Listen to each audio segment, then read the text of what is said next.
Hello world, I'm an average Joe and I play games, and welcome to the September 2015 edition of Ask Me Anything. About a week ago, I asked you guys for some juicy questions to answer, and I will answer them in today's video. Gameplay that you see in the background is my first time ever playing Halo multiplayer. I don't do very well. It is, I would say, below average gameplay. It really, really is. But it's at least entertaining. So let's get right down into the questions. So the first question we have is from the Fallen Block, and he says that it took him a long time to figure out a question to ask, but he is asking, what is the function of a rubber duck? So Fallen, I assume that you do not have kids because you do not know this, but I'm gonna actually put in an image of a rubber duck, actually technically the bottom of a rubber ducky, and at least ever since I've been a father for 5 years or so, rubber duckies have this little button on the bottom of it. And you can see, you can kind of make out the letters HOT, hot. And so what they are is they're actually thermometers or temperature gauges. So you can put it in the water, it can float around, and then you can take a look at it. And if you see it's temperature activated, so those letters will only appear if the water is too hot for the little baby. So that is what you use a rubber ducky for. I know you're probably being a little sarcastic in that question, but rubber duckies actually have function. So let's get down to the next question. Drew asks where I am from. So I grew up in Southwest Florida, and then after I graduated college, I got married and moved up to North Carolina, where I now live. And Oversoul Gaming, a fellow Destiny YouTuber, go check out his channel. He asks the question, what got me into YouTube and what is my main job? So my main job, I am a software engineer in the security space. So it's my job to protect software from hackers. And what got me into YouTube?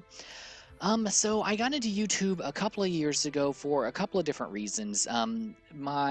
Really two primary reasons. I had recently lost my father just prior to me starting my YouTube career, and YouTube was kind of a creative outlet for me. As I was going through the grieving process, it was a way for me to kind of get out some creative energy and really distract myself, give myself something to think about as I was grieving the loss of my father.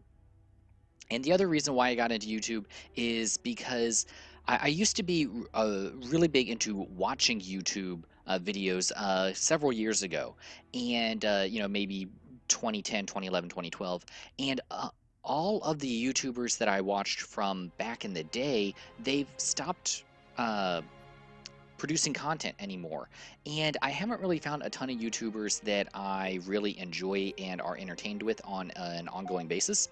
And so, I kind of have the mentality I can complain about a problem or I can try to solve that problem. So that's what I'm here to do. I'm trying to be entertaining and producing and providing for you guys the content that I enjoy watching, and hopefully you enjoy watching as well. And Phoenix Vax asks two questions. First, what is my experience with video games from the start until now, and have I ever been to Italy because he is Italian? So I have never been to Italy. I have not traveled very much. Growing up, my family was not big into traveling, and that is something that I hope to rectify in my adult life. I would like to travel. I would like to visit Europe. Italy sounds like a great place to visit. You know.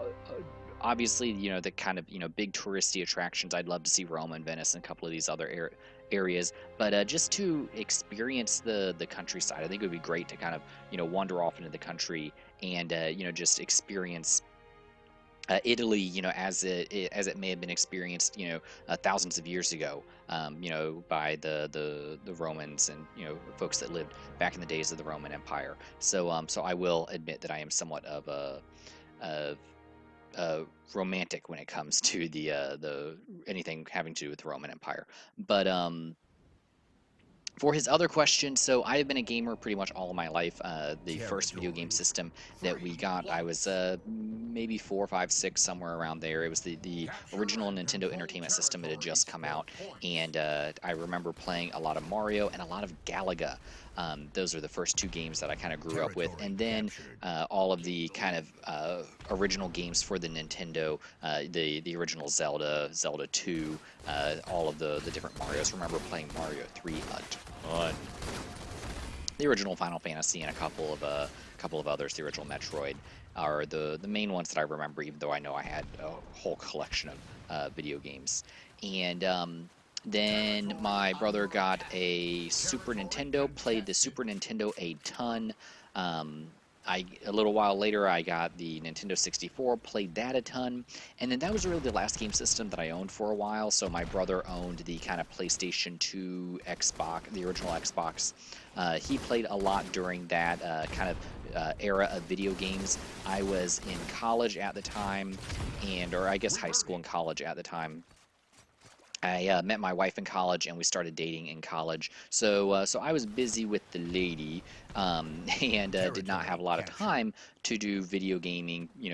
Between working, hanging out with her and doing schooling. And then what kind of drew me back into gaming was I played the Elder Scrolls 3 Morrowind over at a buddy's house, and thought it was the first sandbox kind of open world game that I ever played. And I was blown away with the concept of being able to walk around and do anything, literally just walk up to someone and punch them. And so when the Xbox 360 came out and Oblivion came out for the Xbox 360, I wanted to get. By this time, we were married, and we had moved to North Carolina, and I had a little bit more time on my hands. I wasn't doing a whole lot of schooling at the time, and so I thought. So I went out, bought a 360 and an Oblivion, and started playing that a ton. And then that's kind of really. Ever since then, I guess this was 2008, that I got the 360. A friend introduced me to Modern Warfare. I played Call of Duty a ton, from really Modern Warfare 2 on through Call of Duty Ghosts, and then picked up Destiny because I was kind of bored with the whole Call of Duty scene. Wasn't really feeling Advanced Warfare, and I picked up Destiny really on a whim, because I knew that Halo was a good franchise that a lot of people loved. Bungie developed the original Halo trilogy, and Activision published Call of Duty. So I figured that Destiny would be a success. So I figured, hey, why not pick this game up? And played that for quite a while. Still play that today. And then started this whole Halo series. So there have been, other games along the way. I do play Minecraft with my son, and a handful of other games. But that is kind of my video game trajectory arc. And Nicholas asked a fairly lengthy question, but basically his question is, do I like any of the ancillary material that came with the Star Wars prequels?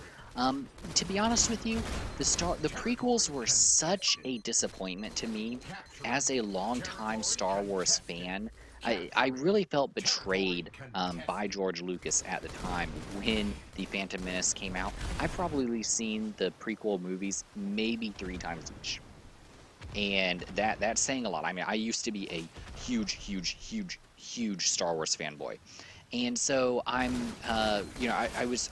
felt so betrayed by the prequels that it really tainted my view of anything that was based on the prequels. I have heard a lot of good things about the Clone Wars TV series.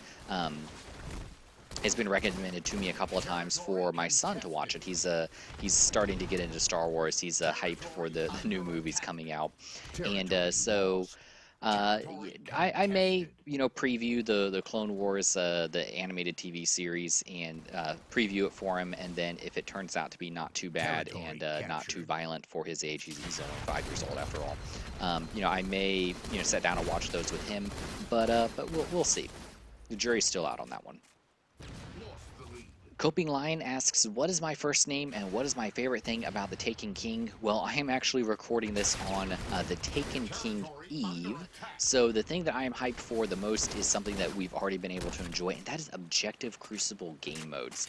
Everything else I feel like is an evolution in kind of the arc of where Destiny is going, and so the introduction of the quest system.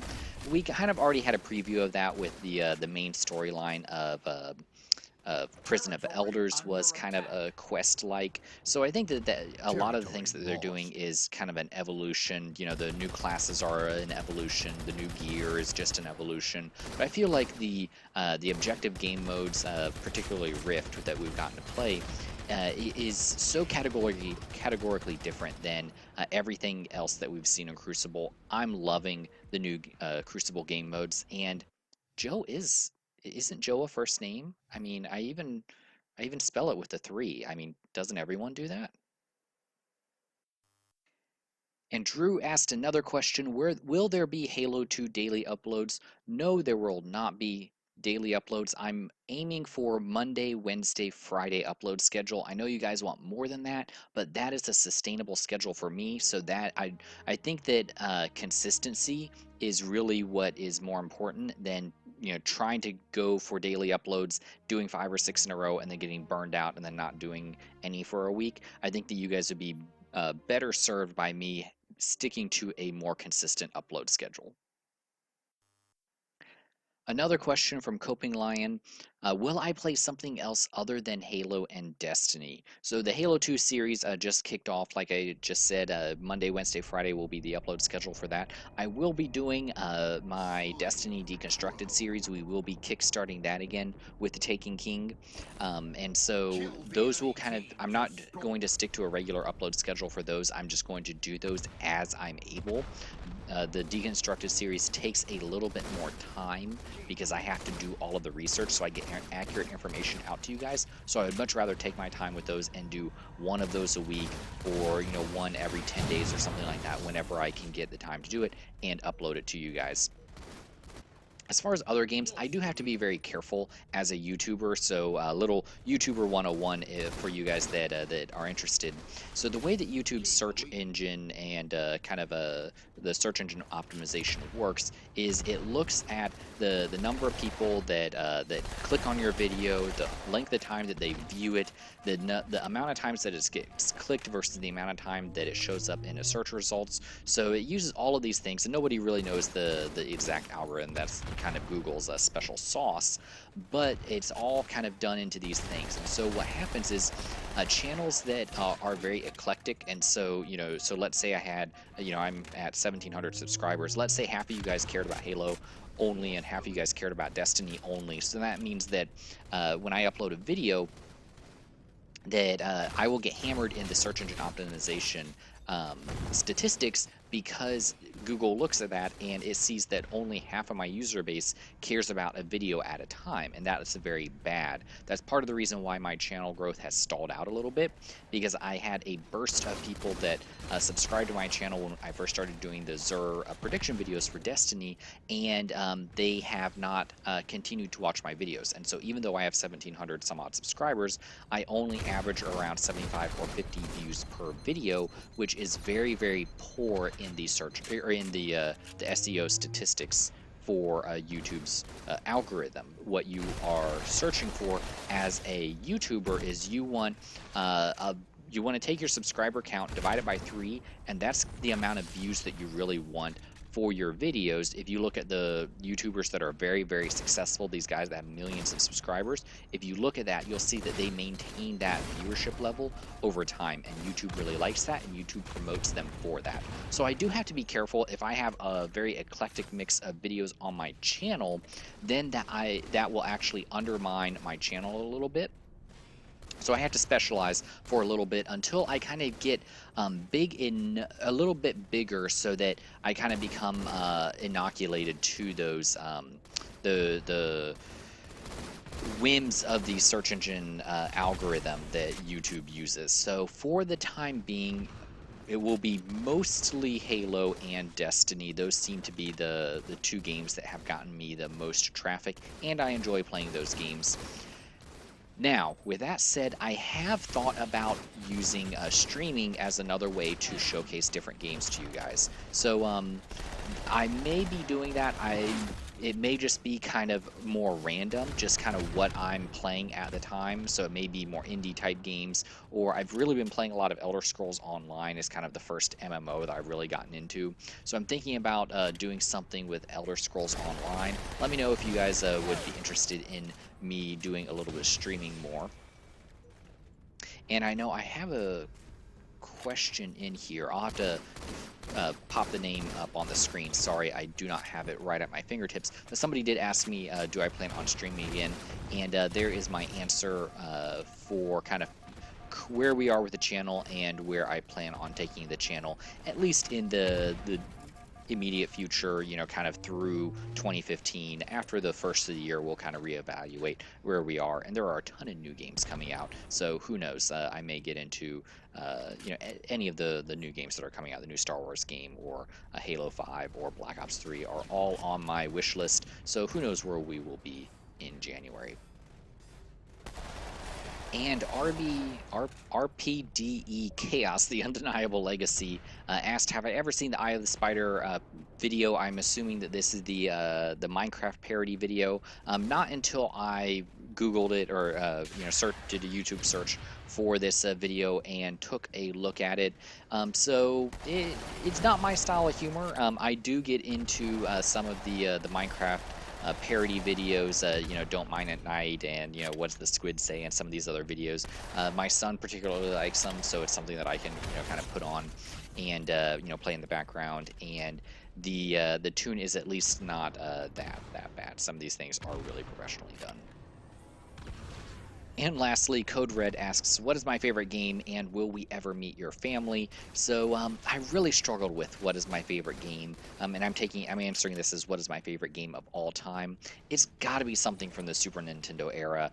Man, there's so many great games from that era. The Super Nintendo games dominate top 10 lists in video games, and man, there were so many great games. I played a ton of Link to the Past. That was an awesome game. I played way more Final Fantasy 3 than I probably ever should have. I mean, I leveled all of my characters up to like level 80 or some ungodly level.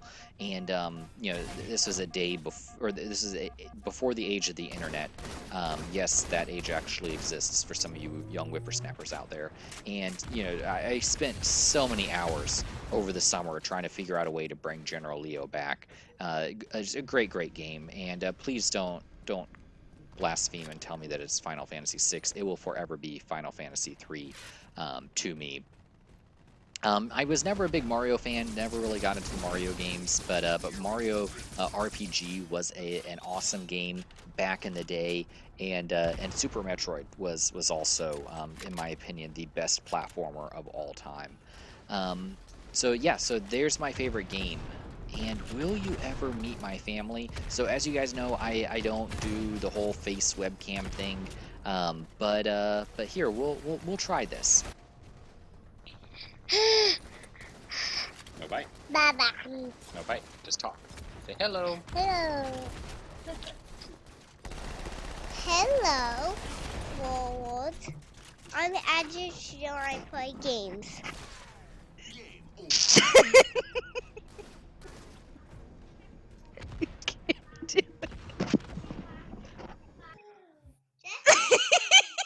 Okay.